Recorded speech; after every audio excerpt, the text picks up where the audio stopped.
Good afternoon, good morning, wherever you are. Thanks for joining us. My name is Steve Ludwig, and I've been a professional marketer for over 30 years. My wife and I, about 20 years ago, started a Moment's Peace Salon and Day Spa here in the Nashville area. We have since uh, sold the business to some other owners. I've continued to be involved in it, and I'm now involved in a franchising company that's licensing and franchising related to the name.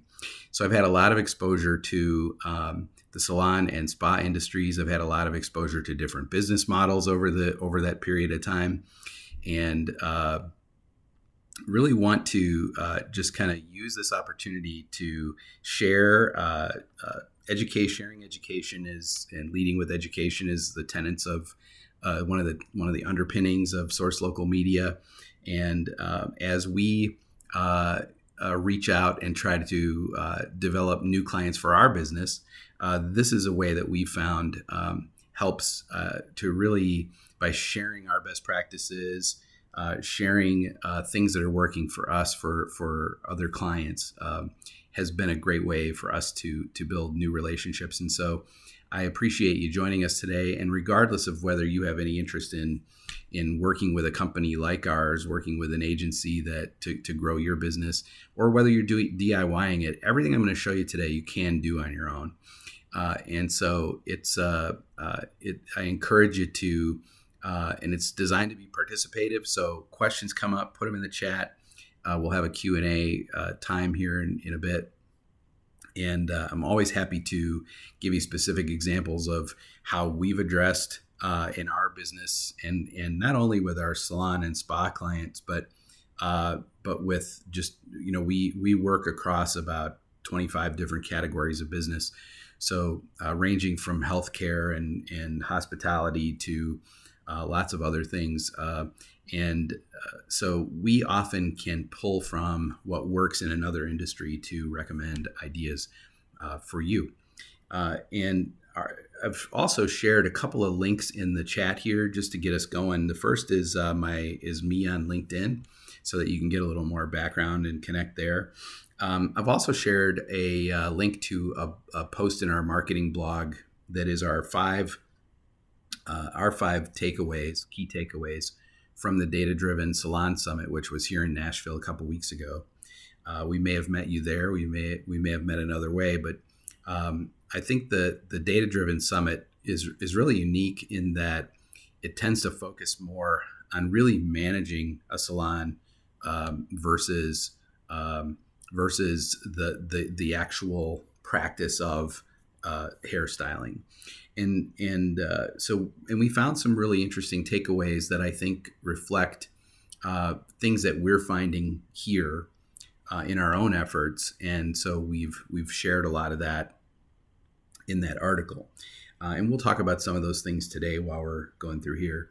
The other thing that we're going to cover today is our approach to not only to salon and spa clients, but just our high level approach to marketing any business and growing any business. And we find there are some fundamentals that are the same, whether you're in the salon business, whether you're in a hospital business, whether you're in some other form of healthcare or real estate, fill in the blank. There are some sort of universality to how you can approach it in a structured way. And so we'll talk about that.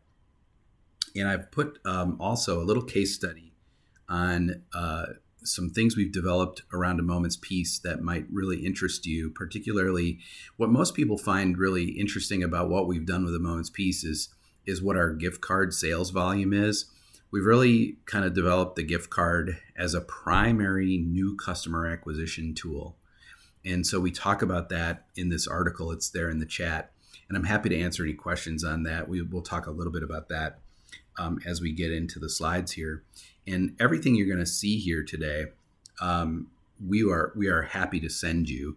And at the end, you can we're going to give you a link. You can just provide your email address if you haven't already, and we will send you all of these slides as a follow-up. So don't feel you have to remember any of this or write it down. And I've customized a bunch of the slides for specifically for salon spa owners. And I've labeled these with the old barber's pole, not because it's terribly relevant today to the salon or spa business, but it's really one of the oldest and most successful marketing strategies ever. It's so recognizable even centuries later. And so I thought it would be just kind of a fun addition to what we're doing today here. And I think it's impossible to talk about marketing a small business anymore without understanding why it feels like and really is becoming more complicated, and also to put it in the perspective of what we've just gone through with this pandemic. I think that the most fascinating thing for me as somebody who really enjoys observing how businesses work, understanding how consumers interact with them, whether it's direct to consumer or whether it's like a B2B business. And the thing that struck me the last 2 years is that there's been this really fascinating intersection of technology and COVID-19. We have been engaged in a technological revolution where the pace of advancement has been accelerating. And when we hit lockdown a little over, 2 years, two and a quarter years ago, a lot of advancement happened in a very short period of time. Advancement that some people estimate is as much as like 5-10 years worth of adoption by consumers of digital technologies happened all in the course of a few weeks or months that would have taken organically years without the disruption of the pandemic. Not that you would certainly wish for a global pandemic, but I think it's important to understand how that has changed the environment we're in today versus where we were 2 years ago. And it's a lot more change than we're used to absorbing over a short period of time. And so I think it's relevant to how we discuss marketing any business, let alone a salon and day spa. And the technology is impacting most small businesses. How I see it impacting a lot of the salon industry is through point of sale. A lot of, whether you're using MindBody or any number of other options, these POS systems are becoming more and more sophisticated. They give us the ability to communicate with clients better, to understand the relationship with each individual client much better, and to treat them individually in terms of how we try to grow them. And we've spent a lot of time. We break down our marketing for a moment's piece into two totally different concepts. Internal, for how are we going to grow our existing customer base, the revenue from our existing customer base. And then external, how are we going to add new people into the customer base? And really, there's two totally different strategies. And each of them even breaks off, because a moment's piece is a full service salon, day spa, nail salon, sunless tanning. We've identified ostensibly 10 core services that we provide under that one roof. And we have 10 marketing strategies. So it's really fascinating how technology gives us this ability to do that. But it also kind of, the other edge of the sword is that it makes it more complicated. There's more moving parts, more things to follow. And as a result, there's almost always a downside, right? And one of the downsides we see in the salon and spa industry is that, almost all of our products become, if not immediately, in very short order, become available online, become available via Amazon. And it's becoming harder and harder and harder to find brands that can be that are and stay exclusive to you at the salon level. And I think that's, for me, that was always extremely frustrating to, we're an Orbe dealer, and it's readily available now on Amazon and other places, and it makes it very difficult, I think, to kind of maintain that uniqueness. So that's definitely one of the areas where we see challenges, and we'll talk a little bit today about how we're trying to overcome those things. And I think for every business, regardless of industry, what we find is that the core challenge that we face on a daily basis marketing our business is this combination of limited time, money, and expertise. Our goal as an agency is to expand your time, expand your expertise, and get the most bang for your buck. But you can, even internally, if you're managing your own marketing strategy, you can do these things. And it starts with really thinking through and understanding what are your limitations of time, money, and expertise. And I think as we move forward, kind of beyond the pandemic, hopefully, what we've noticed, and this affects different clients of ours in different ways, but there's 4 big areas where we've seen really just hyper accelerated adoption of new technologies. The first is video conferencing, how we're talking today. We believe that telemedicine, sales and support, education, these are all things that are going to happen more and more on video conferencing. At A Moment's Peace, we've actually been using video conferencing to have interview, if you will, with new potential customers who have questions, or they want to interview a stylist, or they want to do this, that, and the other. You can actually book 15 minutes in a video conference with one of our stylists if you want to meet them and see if they're right for you. App, phone, and web. We moved very quickly to be able to book more of a higher percentage of our appointments online.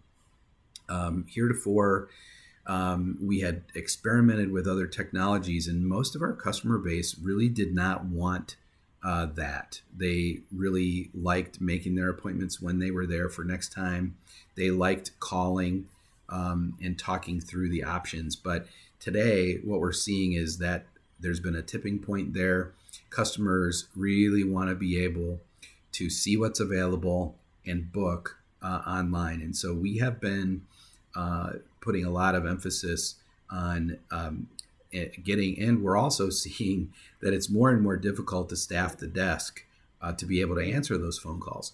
So it's a double whammy. We're trying to move more traffic away from the desk to take pressure off the desk, but we're also trying to respond to what customers are asking us for, which is the convenience of being able to just book it at 11 o'clock at night if that's when they have time to do it. Pickup. This is affecting the salon and spa industry a little less than, say, grocery, home improvement, restaurants, which have shifted dramatically in favor of pickup. And shipping also. One of the things that we're exploring right now is how do we differentiate when the products that we sell are more readily available, when you can order them from, say, Amazon. How do we add value in a situation, or which customers do we add value for, where we can keep that business, where we can grow that business and really appeal. And I think it's just important at a high level to understand that no matter what business you're in, customers are really expecting these kind of conveniences. And if you don't move in these directions, then it will have implications going forward. The big behavioral changes that we've seen is all these people changing jobs, and the over 40% of people, their driving pattern on a daily basis has changed in some really significant way. They're not driving to work. They're not driving to school. There are different things that have shifted, or they've changed jobs, so they're driving in a different direction. They're not driving past you every day anymore. There's what we're noticing is that in the drive-by traffic at most salons and spas has changed significantly, not maybe in the sense of the total amount of traffic, but who it is. And we see a lot of opportunity in creating new awareness just with the new people that are driving by you that aren't used to driving by you every day. And I'll show you an example of what we did there. Um, we, at our monument signs out by the road, we have two of these. And at Christmas, we decided to do something a little different. We just added these letters over the top of the thing, and we did peace. And it drew the eye, and it caused all kinds of people to stop in and buy gift cards at Christmas who weren't necessarily aware of what all we did. And we were able to track that by the number of people who were brand new in our system. And we really believe when we can't track them digitally as having come from any of our outside efforts, the walk-in off the street went way up that category. And we followed it into Valentine's Day with love, and we lit it in red. We followed that with spring, and what we've been able to do is really make sure that people do not become bored with driving past us. Your brain, when you drive past the same things over and over and over again, your brain will block out what it's used to, and it says, yeah, that's the same as it always was. If you just make a small change, you can cause the brain to have to consider you again. And we're finding that that's a huge opportunity, and it's relatively inexpensive. Those letters are just styrofoam, and I think we had a few $100s invested in them, and just made a big impact on new people who were driving by. And we had the added difficulty of, we're in a mature location where the landscaping is all grown up and essentially blocks our building from the road. So this was something that drew the eye, got people's attention. And it really kind of leads you to one of the foundational things of all marketing theory, is this concept of top of mind awareness. And top of mind awareness in the last 2 years has been just blown to shreds, destroyed. We're not driving the same patterns we were. We're not watching media the same way we were. This was particularly acute during lockdown because there was no live sports. There were no new movies to go see. There were no new shows on television. Everybody shifted to streaming to find things they hadn't seen before. And the net result was that advertising that you were normally seeing in where you were didn't exist in the places you moved to. And so it's created a lot of this idea of top of mind awareness, is that we essentially have these file folders in our brains. And if I say toothpaste, you can name maybe 2-3 kinds of toothpaste before it begins to get really, really difficult. If I say banks, you can probably name 3, 4, 5 banks, and then it starts to get really, really difficult. Our minds limit how much information they will save because there's just not room for everything that we encounter in a given day. And when you stop seeing those ads, when you stop driving by a place every day, it just loses top of mind awareness to the point where it doesn't sort of trip off the top of your mind like it did before. And this has caused a huge erosion in loyalty. In the first 90 days of the pandemic, a lot of things were out of stock. And so people tried a different brand because that was the only one available, and the one they wanted wasn't there. It's continued to happen in other ways. Supply chain interruptions, all kinds of different things have, I can only get this delivered, that I cannot. There's just a million reasons why people have been shifting brands. And a percentage of the time when you change brand on something, you like that just as well or better, and you stay with it. So there have been changes in loyalty that under normal circumstances just would not have happened. How many customers in a salon spa environment have changed how they're going about their hair visits, their massage visits, their skincare visits because of concerns over safety, over cleanliness, over whatever? and or just convenience. I'm coming less because I'm not leaving my house. I'm going somewhere else because I've moved. I don't work next door anymore. Things like that. A lot of loyalty shift, and that creates opportunity for you as a business owner. It cuts both ways, but if your glass is half full, it's huge opportunity. And I think as a professional marketer in 30 years, I've never seen an opportunity to secure new market share like I have seen in the last 2 years and continue to see. I think also this home life in America has disrupted in a number of different ways. Over 2/3 of households have rearranged food, travel, home improvement budgets. And these have shifted even wildly within the last 2 years. We were all takeout for a while, and then when restaurants reopened, we're now dine in. I just this morning had got an email that a cruise that I have planned for the fall has been canceled, and that is the third rescheduling of a cruise that we've done, and now it's been canceled again. So the things are constantly in flux right now, and it's just the way of the world. But it creates a lot of opportunity, especially if you are able to be the consistent one. If you are able to be the one that doesn't have these disruptions, that isn't impacted by these disruptions, or at least can create the perception that they aren't affecting you to the extent they might. And a lot of hobbies and interests have shifted. One of the things we're seeing right now here in the Nashville area is there's a lot of pressure to get back to the office. And so all of a sudden, everybody wants in to get their hair done because they got to go back to the office.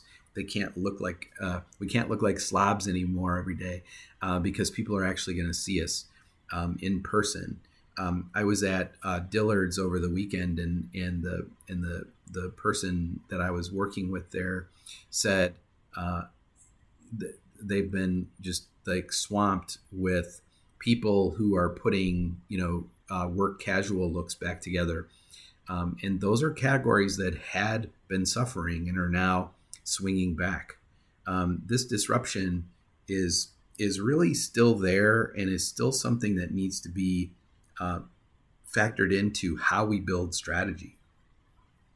Inflation has begun to ease. We think that by the fall, some of these shortages are going to turn into surpluses because as these supply chain issues are met, we think shortages will probably flip the other way.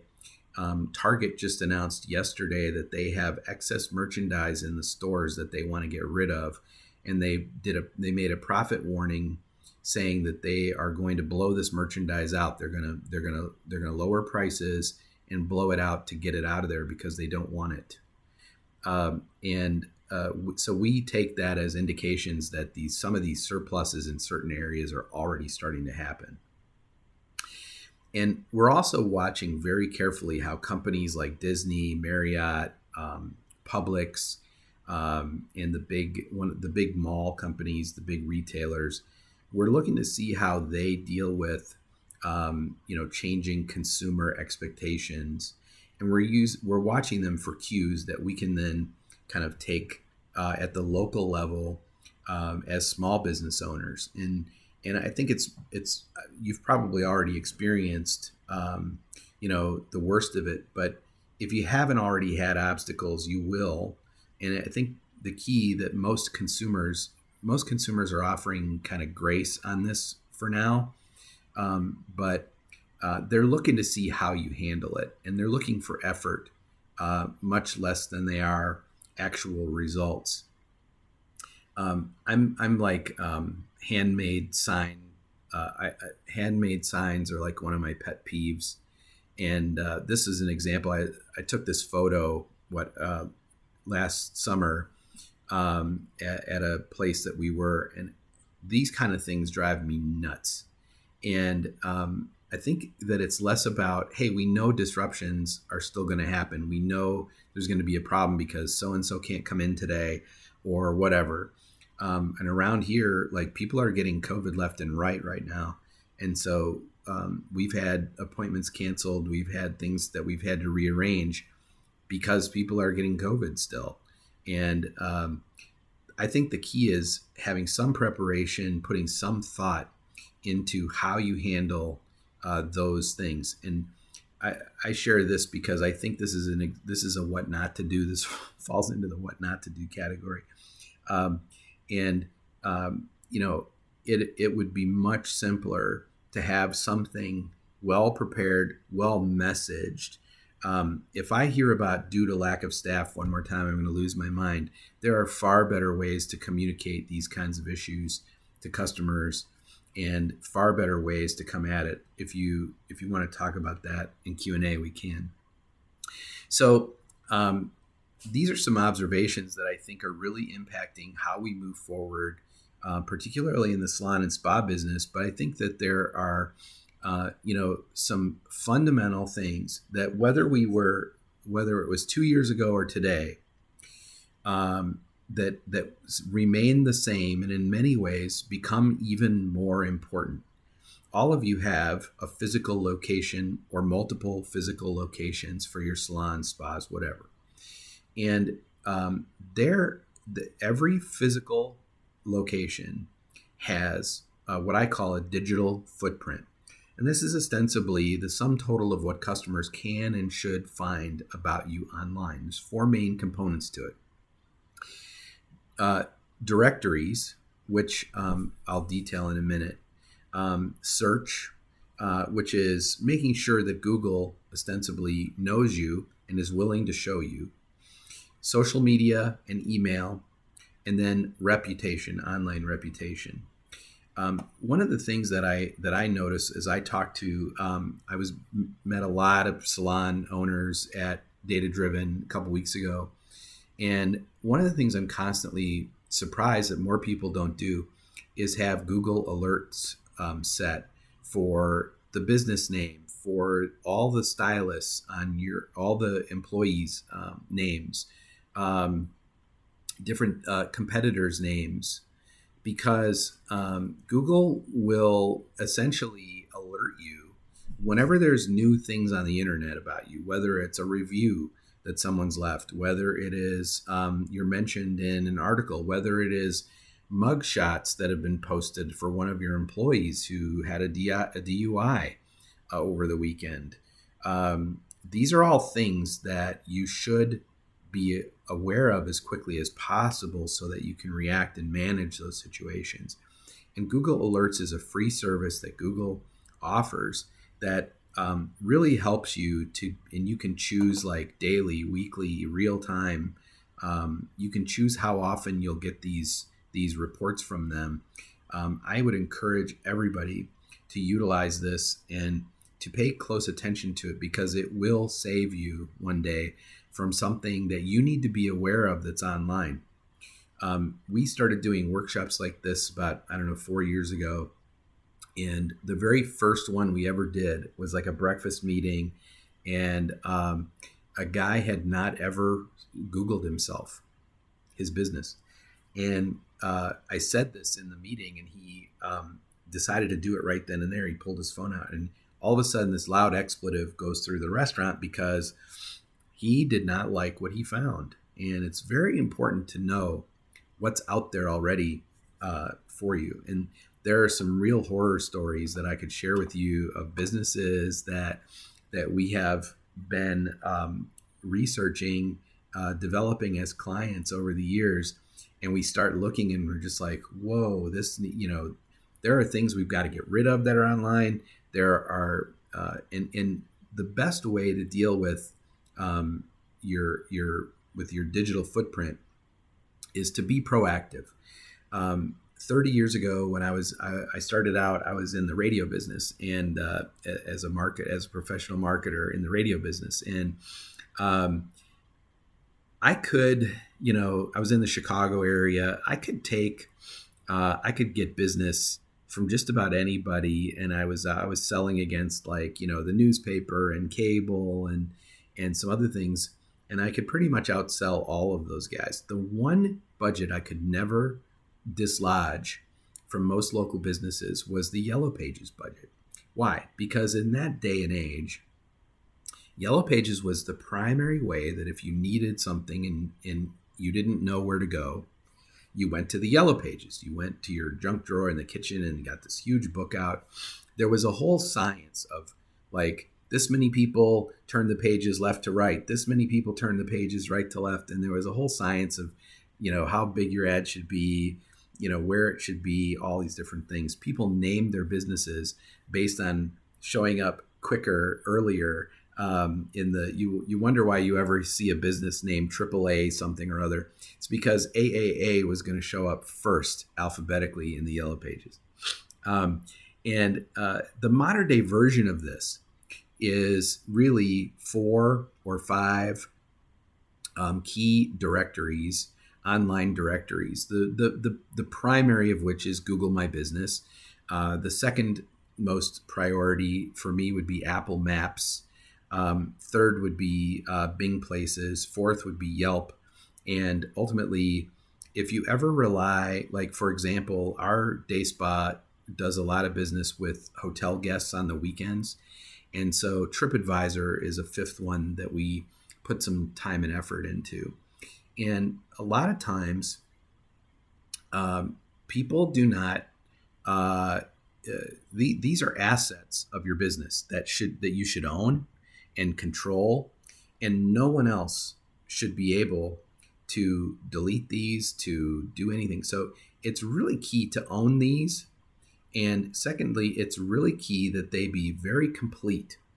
And honestly, if you have extremely limited time, money, and expertise to market any small business, salon, day spa, anything, and you have extremely limited time, money, and expertise, I would focus only on this slide right here.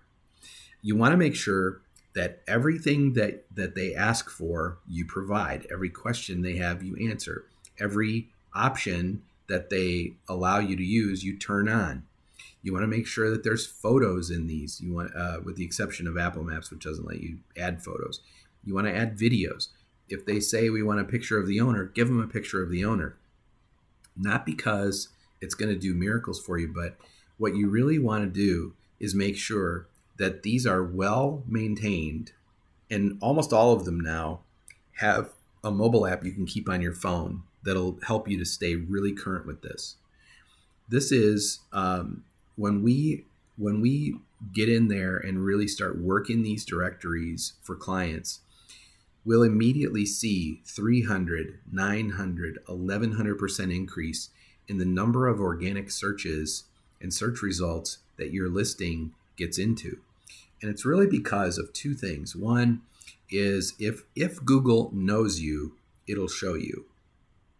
They have to know you and they have to feel confident in the information they have. You want to make sure your information is always identical in all of these directories. The number one thing that causes people difficulty with their directory listings is your business hours. If they are one thing in Google My Business, they're another thing in Apple Maps Connect, they're another thing in Bing, they're another thing in Facebook, or even one is different from all the others. They look at what each other have, and if it doesn't match, they all lose confidence that what they have is correct. So you want to make sure that this is the foundation of everything else that we're going to talk about. Once you've got that, then it's like, okay, website, and search. One of the most frequent complaints or like just problems that business owners present to me is they'll say, I don't understand. When I type day spa into or I type hair salon near me in my browser in Google, I don't come back as one of the top results, and I don't understand why, because we're the top salon in the area, we're this, we're that, we're the other. And the answer is both simple and complicated, but the short version is if Google's not showing you, they either don't know you to the extent that they should, and or they don't believe that the information they have is accurate. Google wants to get users to the best result the fastest. And I thought for a long, long, long time that there's got to be a way to jigger the system, do this, do that. When I finally gave up and just leaned into Google saying all we're trying to do is get people to the best result the fastest, and I became focused on being the best result, it's amazing how much more Google shows you when they have a very clear understanding of who you are, what you do, where you do it, etc. And the way you do that is a couple of free products. The first is Google Search Console.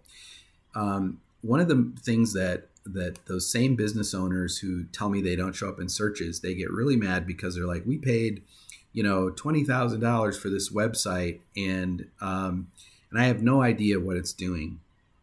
Well, there are two immediate ways that you can connect the dots for Google with your website. The first is you can use a free product called Google Search Console, and you can essentially register your website with the search engine. This allows you to tell Google, here's my website, here's what I do, here's my trading area, here's the kinds of people that I'm really interested in talking to. Another free product is Google Analytics. This is, and if you don't have this, if you don't have either of these, send me an email. Our guys will set you up with this for free, gratis, as our favor to you. It's one of the most basic things that you should have done. Google Analytics tells you who's coming to your website, how many people came, when did they come, how did they get there, did they come from an organic search, did they come from a social post that you did they come from an ad you ran. There's ways of knowing all of these things, and Google Analytics is a free product that lets you do that. These two things work together. You link Google Analytics and you link Google Search Console together, and it uses the people who are coming to your website to find more people like them and show them that they ought to be coming to your website. And then you might have heard of a concept called SEO, or search engine optimization. A bazillion companies say they do this. But one of the most basic things that most of them leave out is they don't consider what people are actually typing into the search engine. Customers rarely use our insider terms to describe what we do to search engines. I was in an argument not too long ago with an orthopedic surgeon who thought that the such and such orthoplasty is what people were typing into the search engine to find shoulder replacement surgery. And I said, no. They type my shoulder hurts, or their primary care physician tells them that they have a condition called frozen shoulder, which is not really a technical thing. It's just like if your shoulder's all messed up and you got to get it replaced, your primary care physician says, you have frozen shoulder, you need to find a surgeon. And so what we find is that there are terms and phrases that people actually use that are way more important for you to be concerned around. Here's the top 25 most searched terms related to hair salons and day spas. And these are in order of how frequently they are searched on average per month in the US. Nail salon near me, 5 million searches per month in the US. All the way down to day spa near me, 90,500 searches per month on average in the US. But notice how they use words like haircut. They use they use very specific phrases like short hair stylist. You might be worried about hairstylist. You might be worried about hair salon and things like that. But look how the third most is hair salons, plural, near me, right? And Google takes anytime near me is now one of the, it appears in something like 65% of all location searches. And what Google does with near me is they just convert that to their best known location for that searcher. So what you really want to optimize around is pedicure. Instead of pedicure near me, you want to optimize around pedicure 37064 or whatever your zip code is, or the name of the city that you're in, things like that. And these are subtle, but boy, when you optimize around the words and phrases people actually use to describe you, how many places would describe themselves as a nail shop? How many people would consider that there are 135,000 searches per month in the U.S. for hair braiding near me? And so this research can be very revealing, and it encourages you to really keep it simple and just work backward from what people are actually typing, because the military has this concept called hills not worth taking. In battle, there's strategic locations that are really important, and there's others that are not, and you don't ever waste time taking a hill that you don't need to win. And it's the same thing with search engine optimization. A lot of times clients will say to me, well, how come when I type such and such, I don't show up? And I'm like, well, nobody types that except you. And I show them the keyword research and say, this is what people are actually typing. This is what we need to worry about on priority. And then social media, look how crowded this slide is getting. We keep having to add new, you're probably most familiar, most of you, with Facebook, Instagram, and TikTok. Maybe some of you are doing Pinterest, which we like a lot for the salon industry. And some of you might be familiar. No one over 25 really knows what Twitch is, but Twitch is one of the fastest growing, amazing platforms there is. And what we've been doing a lot is really trying to. I think there's become, in the salon industry, particularly a little less so spa, there's become an obsession over Instagram. And if you were going to shows like Data Driven Summit for the last several years, they're just telling you Instagram, Instagram, Instagram. And there are salons whose entire 100% of their marketing effort is Instagram. And what we've started to see, and this is in our 5 biggest takeaways article that is in the chat there, what we've started to see is there's a real backlash that because Instagram has become such a sole focus, we're missing potential new customers. We're missing customers that are going to find us through those directories. We're missing customers that are going to find us through organic search. We're missing customers who are going to find us in really more important ways. You'll also notice that because so much of the salon industry, and even to a similar extent, but not quite as much, skincare, massage, these are highly referential businesses, meaning that a lot of our growth of new customer acquisition comes from referral from existing customers. Somebody sees women see another woman's hair that they really love. Maybe they're new to the area. They say, I love your hair. Where did you get that done? And then they come looking for a similar outcome, right? They see an outcome they desire and they go looking. And so this obsession over Instagram, I think, has been pretty misplaced. And I step carefully around this because I do believe Instagram can be a very important component of a marketing plan. I don't mean to kind of poo-poo it all in one, but I think it's very dangerous to put all your eggs in this one basket, and I would highly discourage that. And I think there are some really basic things that every business needs to be doing online, that a lot of salons, because they keep getting hammered over the head by Instagram, that I think a lot of people miss huge opportunities, and they are too heavy loaded with their time, money, and expertise going toward just this one component that should be part of a whole.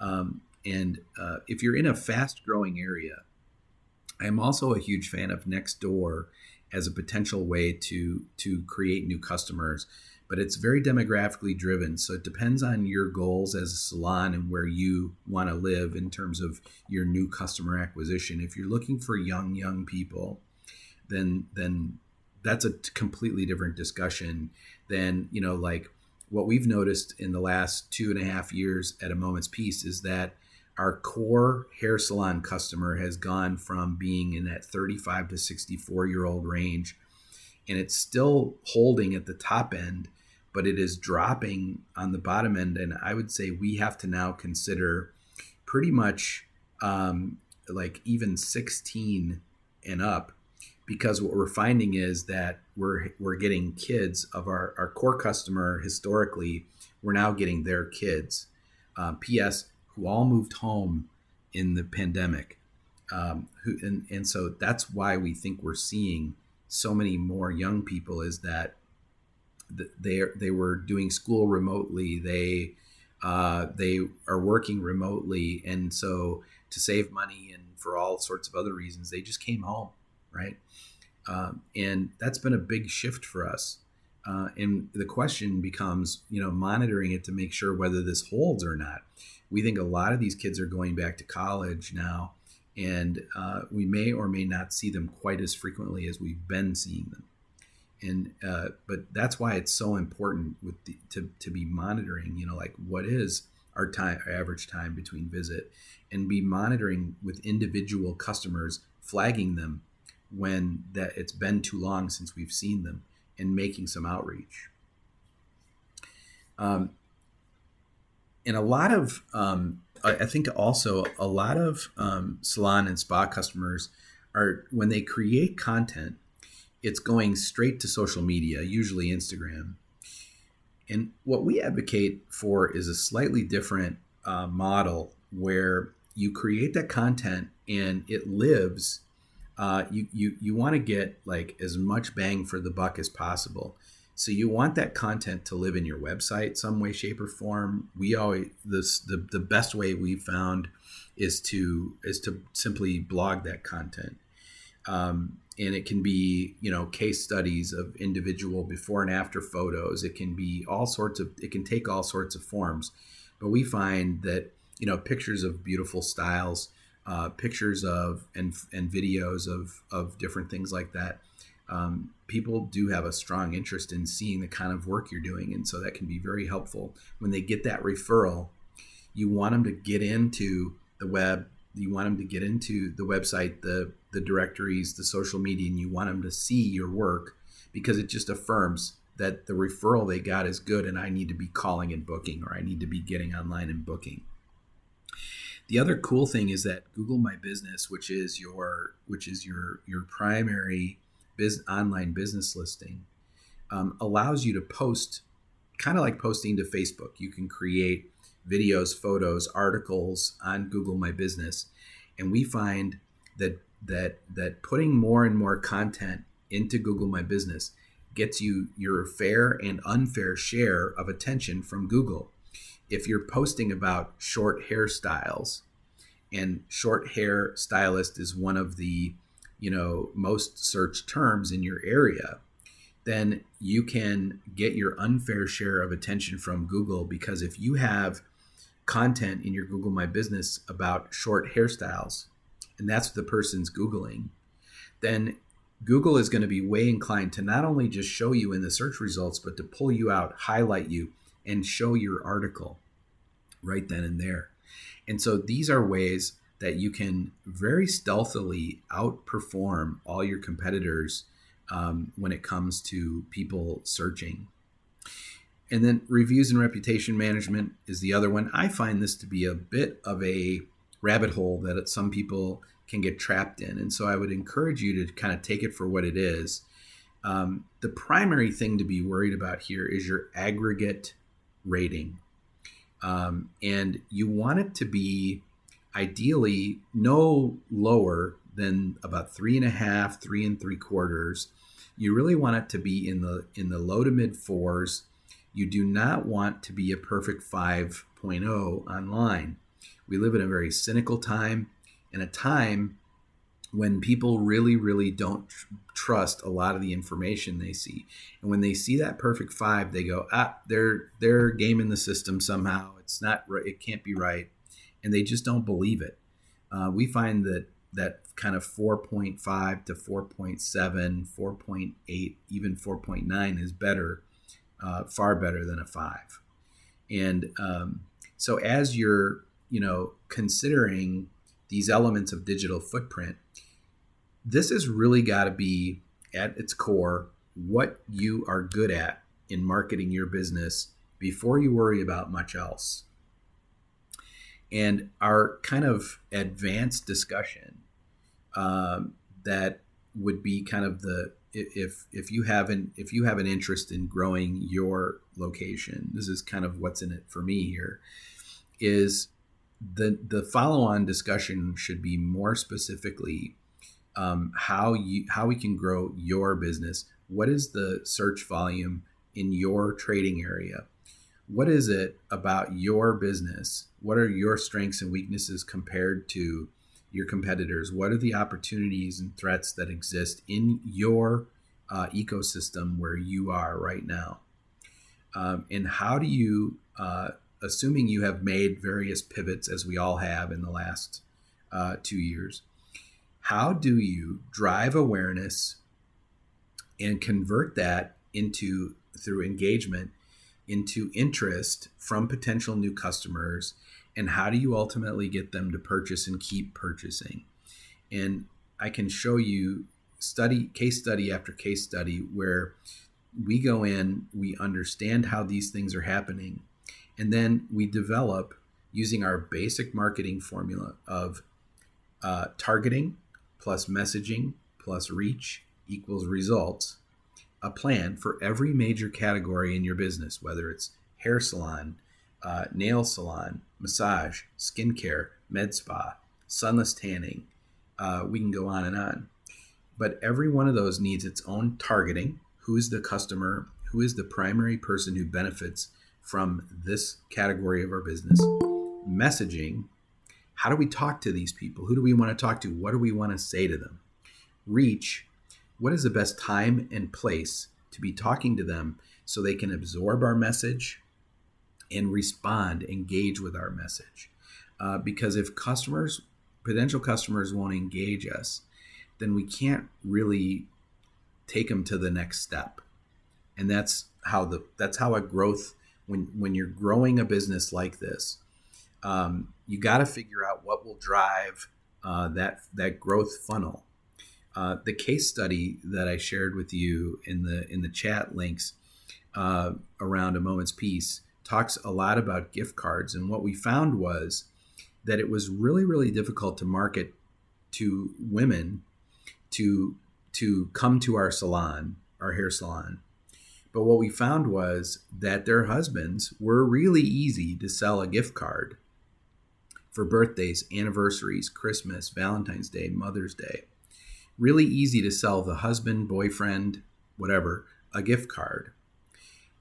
And then then the wife, girlfriend, daughter would come in, and about 57% of the time they become a regular customer in at least one category at the spa. And so at the spa or the salon. And so our primary way to grow the business, add new customers into the mix, has been not to sell to the women because they're proven to be very picky and referential. Men, on the other hand, just see a wonderful gift idea that will be well received by the recipient, and that is easy to make a big impact with that gift. And so that's been a primary way that we grew that particular business. In other situations, there are salons where, it's a matter of just finding what are these market opportunities, and every market, is different. I think the key that we have found is having a structured way to approach. How do you test things?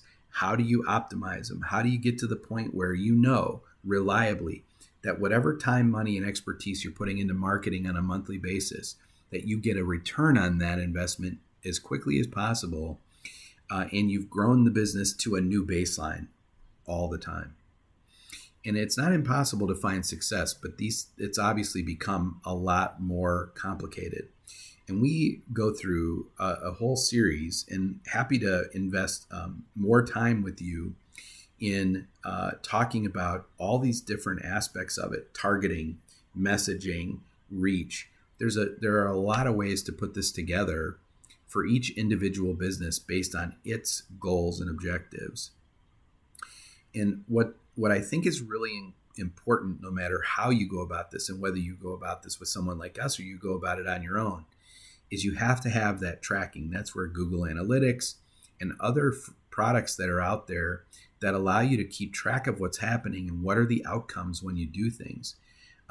When you know that you're getting a positive return on investment every time you put dollars in, it's a no-brainer to decide whether or not you want to spend dollars on this particular marketing tactic.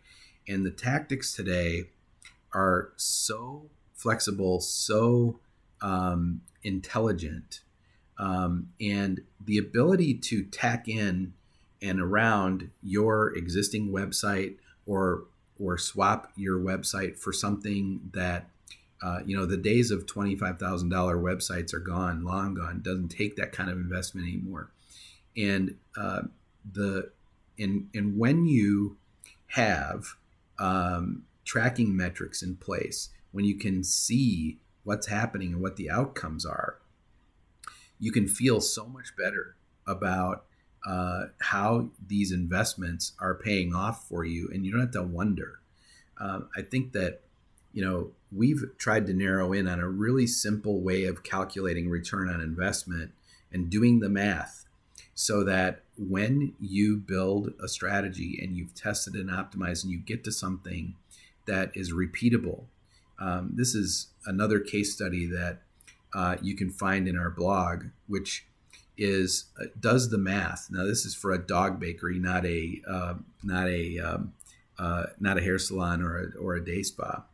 But if you knew, for example, that every time you put marketing dollars in at the beginning of a month, you got a 287% return on that investment at the end of the month.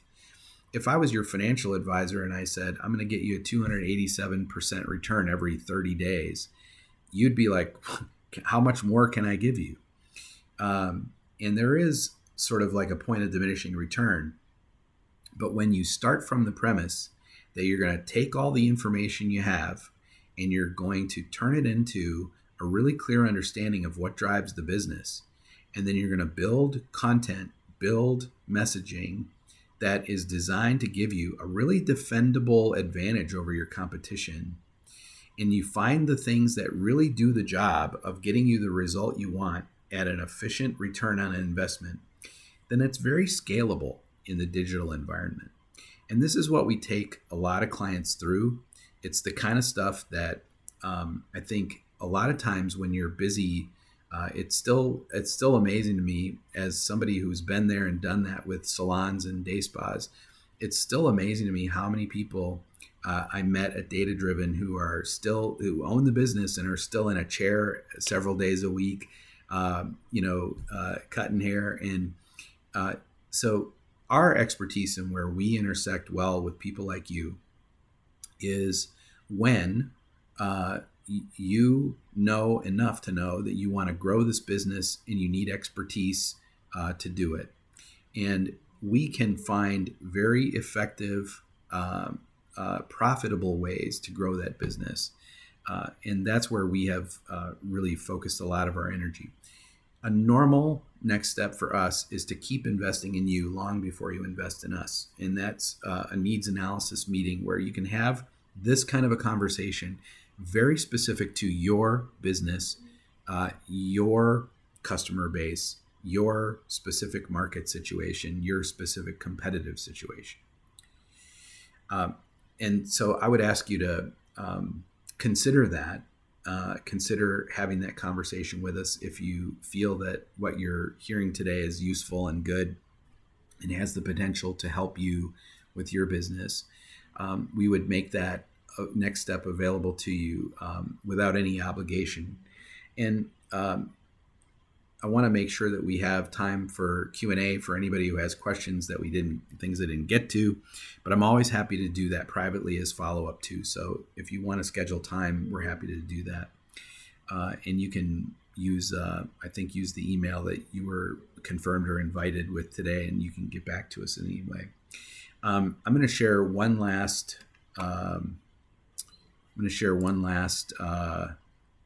link for you. And I'm so happy to have been able to spend the time with you today. And it's been our lunch hour here. And so we want to buy lunch for you if we can. And there's a link here for feedback. I like to always get an idea of, what did you like and not like, what was useful, not useful. And if you'll do that, I'm going to send you a $20 gift card, Grubhub gift card, as my thanks for just giving me a little feedback. You can use the chat box, or you can unmute, and I'm happy to answer questions about our own things that we're doing with our own clients, with a moment's peace, or just discuss and maybe offer some high level response to maybe questions you have about what things or challenges you're having in your own situation. So feel free to do that. If not, hi Steve. Hey, how are you? I'm Andrea. Nice to meet you. Good to meet you. So your company basically takes all these analytics and kind of guides the process. Is that what you're? Yeah, and it's kind of a combination of what's in your point of sale. It depends. I've encountered some people who really are still doing paper books. Oh God. Yeah. Whoa, I know. But and that can be a little more challenging. But I think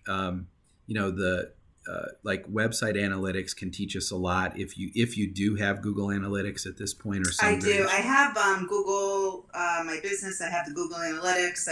I'm working with a company right now with my website, but. Mm-hmm. Right now I'm on Wix, and I'm looking at their analytics page, and it's pretty interesting. I just don't know what I'm looking at. Yeah. You know what I mean? Yeah. So this is all great. I mean, I've been using the Google thing. We're posting pictures. I'm in a Veda salon, and my rep had told me, post pictures of products. It'll get you. I didn't realize why, but it did help with engagement, things like that. So I need somebody that can take all of this stuff and help me figure out what my return on investment is, or what my, I don't know how to read the analytics. Like with the new analytics that I was reading on my website, I thought, well, this is strange because so many people spent so much time on each page, but they spent more time on one page than the other. Like, what does that mean? Like, I don't even know what that means. Well, I think there are a lot of things to be gleaned from those basic analytics. How many people are coming, on a daily, weekly basis, what days of the week are most popular. We find that the week kind of looks like a bell curve in that we have the most visits to our client to like the amount. I'll give you a moment's peace specifically. Tuesday, Wednesday, Thursday are our big days for web visits. Now, we have a Father's Day campaign running right now for gift card sales that probably messes all that up in the interim. But when we're not in a holiday mode, what we find is it looks a lot like a bell curve. Now our appointments also look that way, with the exception of Saturdays. It's kind of a bell curve, but it's really just more of it goes like through the roof. And Fridays and Saturdays we're at capacity, no matter what we do. So I think the next step for your analytics. Once you have the basic data there, the next step is to create what are called conversion actions. And that's like, hey, somebody called us, somebody booked online, somebody bought a gift card, somebody. Yeah, I mean, that whole thing is like, you could see, like I have people, when people book online, it goes in a certain way from the web, it shows different color. It's coded on, I have Salon Biz, so it's coded on there. Oh, okay. I don't know. Like when I look at Google, it says that they contacted, like who hit the phone call, who got directions, but I'm not an analytics. I don't even know I don't know what I'm looking at. I don't know what the reward was on that. Yeah. Like it's up 300%. Okay. One of the first next steps for you is to create those conversion actions and then basically tell Google and anyone else where you're doing marketing is like, hey, I only want these conversion actions are what has value to me. And right in analytics, you can even assign a value to it.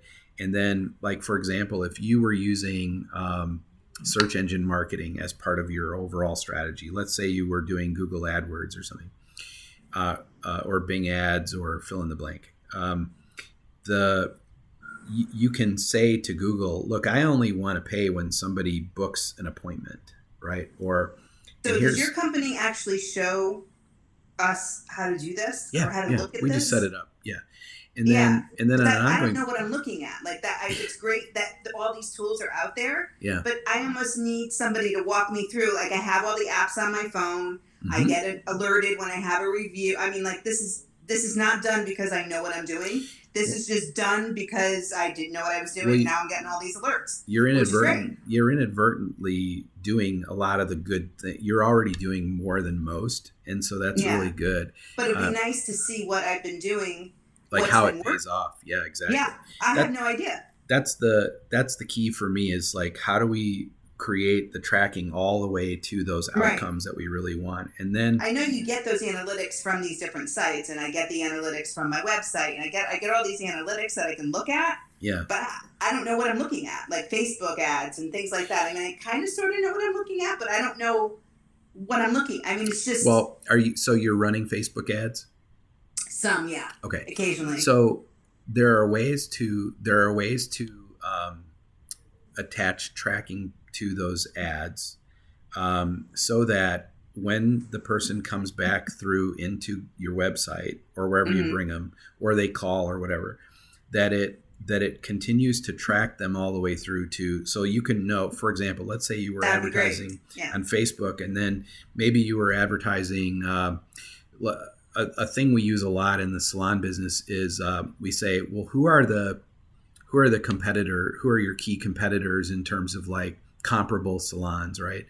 And so we will what's called geofence those salons, and we'll target the regular customers of those salons. We remove the employees, so nobody even knows you're doing this, because we can tell who works there. They're there every day, versus like somebody who's there every 3 to 6, 7, 8 weeks. And then we will advertise to those people as they go into, like, whether it's Facebook, but more so as they go to like apps, if they're playing their solitaire game on their iPad, boom, here you are, that's your ad, right? And a lot of times what we'll do is experiment with messaging that, there's a percentage of those people who are, there's a percent who are unhappy, right? There's a small percent who are unhappy. There's a larger percent who are switchable. Right. And you know how loyal people are to a stylist that they really love, and absolutely. You're not going to move those people in traditional ways. What you have to do is be there at that time when somebody's in that switchable mode. I'm not as thrilled with. She cut me a little shorter than I wanted, or, I just think I always go by what my wife, every time my wife comes home, she's like, the color's a little off, or this or that or whatever. And that's the time to intervene, right? And so what we can do is train those systems to not only target those people, but to say the right things to them in the right time and place, right? When like, what we found is that people are willing to think about this, especially because most of our core customers at A Moment's Peace, they work, right? So we find that evening is the best time to get the responses from them, because we might talk to them at 2 PM, but they're at when work. You're saying talk to them, you're actually out there with these ads or marketing. We might advertise. You're talking that way, okay. And what we do is, over time, we look at what time of day, what day of the week do we get the most response rate, and then we will just simply isolate, into those things. And it's a refinement process. A lot of, it's like you're throwing everything at the wind. There's a big fan, and I'm putting everything out there that I should be. Sort of. Data's great for us with Instagram and posts and hashtags, and things Yep. like that. But I don't know where I'm. We use a concept called UTM, Universal Tracking Metrics. And Okay. what it allows us to do is any ad that runs is tagged so that we can know which version of that ad, which messaging. We're really into like numbers driven testing, and Yeah. digital space allows you to you can If try you're putting the correct like keywords and yeah, tags, and a lot of then you're times we'll getting say a like regular feed. You mean? here's 5 things that we really think are plausible that could really Okay. work, right? And so we'll do little tests with all 5, and inevitably my favorite one doesn't work. Yeah. The thing I'm most in love with inevitably doesn't work. But out of those 5, then the second round we'll come back and we'll say, you know what, let's key in on these 2 things. These 2 seemed really promising, and let's come up with some variations on those, and let's really see which combination works the best. And then that third iteration is you just isolate on the things that are getting you the strongest return on Right. investment, and So then you pour gas on so it. if I made an appointment with you and you took a look at everything, you'd give me a Oh, of quote course. on Yeah. how this would work and what. So the ROI is the bottom line, right? If you're Yeah, gonna be I putting mean, all this effort and energy into all of these things, and we're just throwing things at the wind, and I don't know what. I mean, I know I'm having growth. I know there's, I don't know where it's coming from though. It's yeah. very difficult to track. And the obvious things are the obvious things. Referral, somebody tells you Are where, and you I put it in. are you hair salon only? Yeah, I'm a hair salon. Okay. I'm a spa, but I rent out my second. Oh, you floor okay? So spa. you're all booth rent on that. So you're not worried. You're not worried I don't about do driving. the spa part of it. I have electrolysis. I have different Okay. people So what? rent second floor of my building. What, But my business is my business, and I'm employee based. yeah. But I don't know. I want to also tap into their, because I have a regular flow of people that are coming into my building Mm-hmm. that I'm not tapping into because they're having electrolysis services. I mean, the massage they are, because Yeah. they've been, in the spa stuff they are. But One of the things that we found really useful is there's this concept that's and it gets a little, it can make you feel a little creepy. Okay, I'll just give you that advance. The digital technology allows us to be very snoopy. Okay, and we can know a lot about just by these little buggers. These little buggers give away so much information about us, and Apple can run all of the ads they want talking about how they're giving you control over your privacy. But if you really read the end user license agreement, which is required to operate your iPhone, what you're really doing is Apple is saying, we won't let any third parties do any of that stuff. But oh, by the way, we're going to do it. Yeah, of course. And so this is more, it's amazing to me that they're out there promoting that we're making you safer, right? Our devices make you safer, give you more privacy. But really what they're doing is they're saying, we're going to be the sole arbiter of your information. We're not going to let other people do it. And it's a joke. I mean, I know. Because we're part of a database system that has 220 million U.S. consumers, okay? And so, just from your phone ID, I can work backward, and I can get your husband's phone, your wife's phone, your kids' phones, your iPads, laptops. I can tell what cars you own and have registered. I can get all sorts of. I can get past purchase information. And the key, I think, is to be a good actor with access to those kind of things. Like, it's we're not using it for nefarious purposes. We're using it to make sure that when we go talk to a potential customer, we're relevant, we're useful, we're something that they really do need or want, right? And now there are all sorts of people out there who would use it other ways, but that's our commitment. We believe as professional marketers, the only way that this ever works, and I was just part of the Google Marketing Live conference last Tuesday, 2 Tuesdays ago. And one of the most interesting things that I took away from that experience was the Google people are finally coming around to the idea and saying publicly, like, hey, we've got to be good actors with this information because Mm-hmm. otherwise we kill the goose, kill the golden goose, right?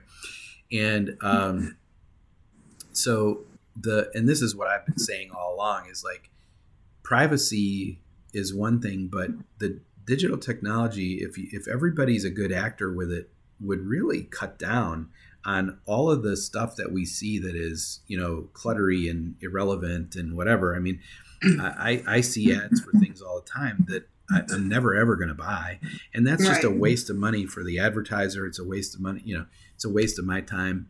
And so, everything we're talking about and everything we're trying to do, these are all tactics and things that the big guys are using against small business every day, Right. and we're trying to make them more accessible to Right. small That's business. that's what I'm gathering from everything that you've said today. You're Yeah. doing the things behind the scenes that usually the big guys are the only ones who have Yeah. access to that, because it's such a, and having Because it's complicated.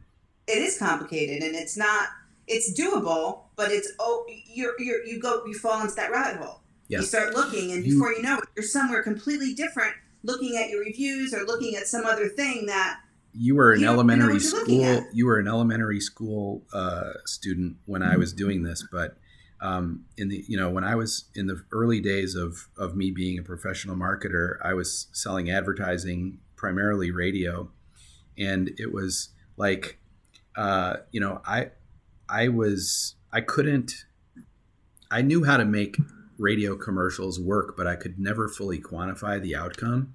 What I Right. love about this transition I've made to digital over the last, decade or so is that I can now really tell people a lot more about what's happening. And if you ran a hair salon 30 years ago, it would have been pretty straightforward, and there would not have been a lot of ways to market that hair salon. Today, there's 1,000, and you probably get called on in a day by more salespeople than existed, 30 years ago when there was only a half a dozen ways to advertise.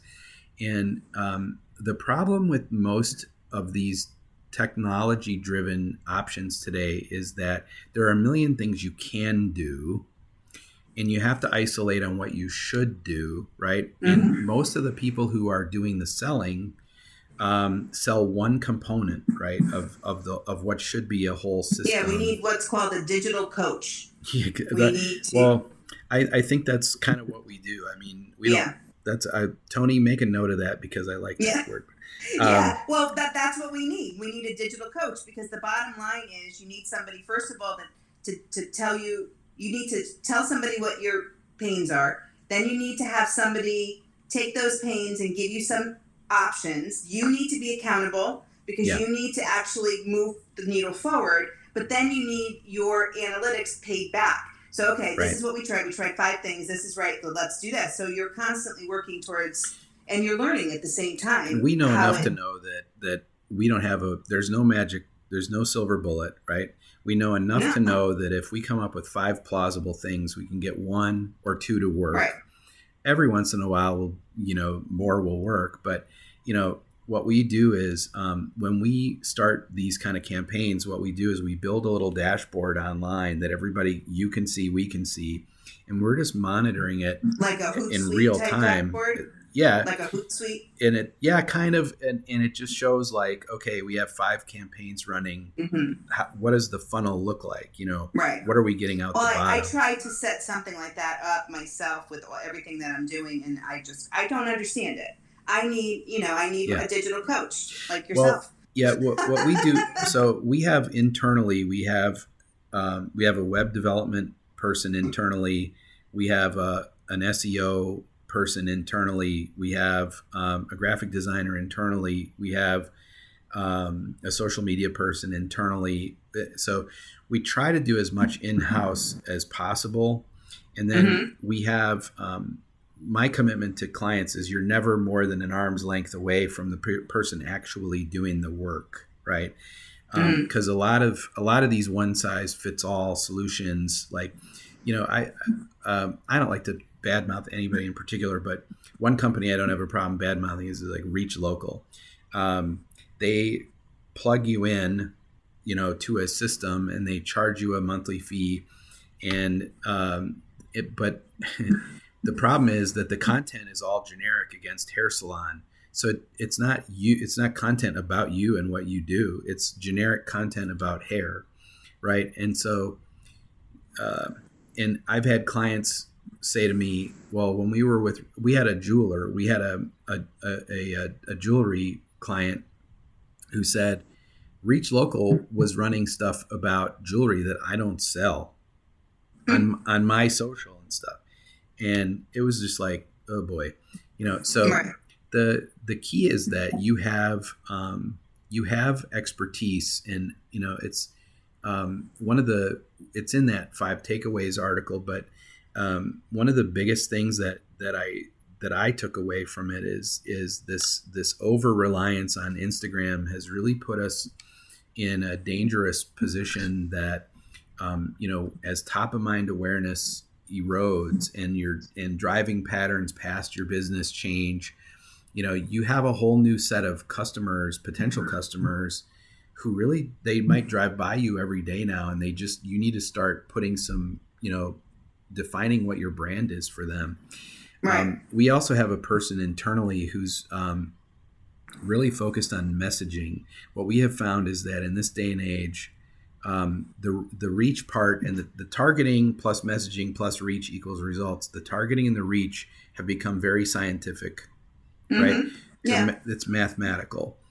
The messaging is where the human If element. you know where to look for the math and how to formulate the. And we do, but the messaging part has become really, really, really critical. We have a company that we represent here in Middle Tennessee, and he's in a couple other states, but does roofing, okay, residential roofing, and this is how critical messaging is.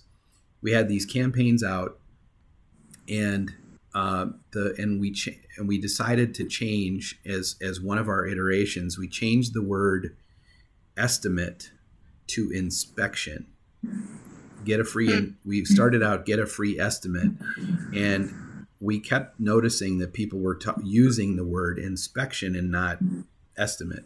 People don't want an estimate; they want an inspection because they're hoping that they don't need to replace the roof. Right, exactly. So we changed this one word, estimate, to inspection. 38% increase in engagement. Wow. One word was all that we changed. Now, it's crazy. That's an extreme example, but I mean, it just goes to show you that, like, how you talk about, like, the messaging.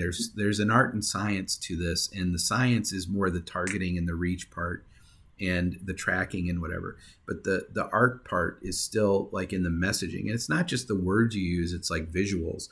And I think a lot of times, I've noticed this. We've done focus groups with hair salon customers at A Moment's Peace, and I find and A Moment's Peace is a higher end hair salon. Okay, it's the core of what we do there is cut, color, style, and now we're moving into extensions and some other things. But we want those customers that are going to be in for, say, $200 to $400 on a normal, every 3 to 6 week basis. And so, and it's, it's pricier.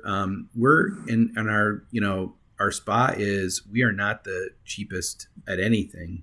In fact, we're probably the most expensive, aside from a few of the luxury hotels in downtown Nashville. You're located. What's the name of your? A Moment's Peace Salon and Day Spa, and I was just at Data Driven. Oh, I didn't see you or meet you, but I was just there. I'm sorry we didn't get together, but we're about 25 minutes south of downtown Nashville in the south suburbs, and and so we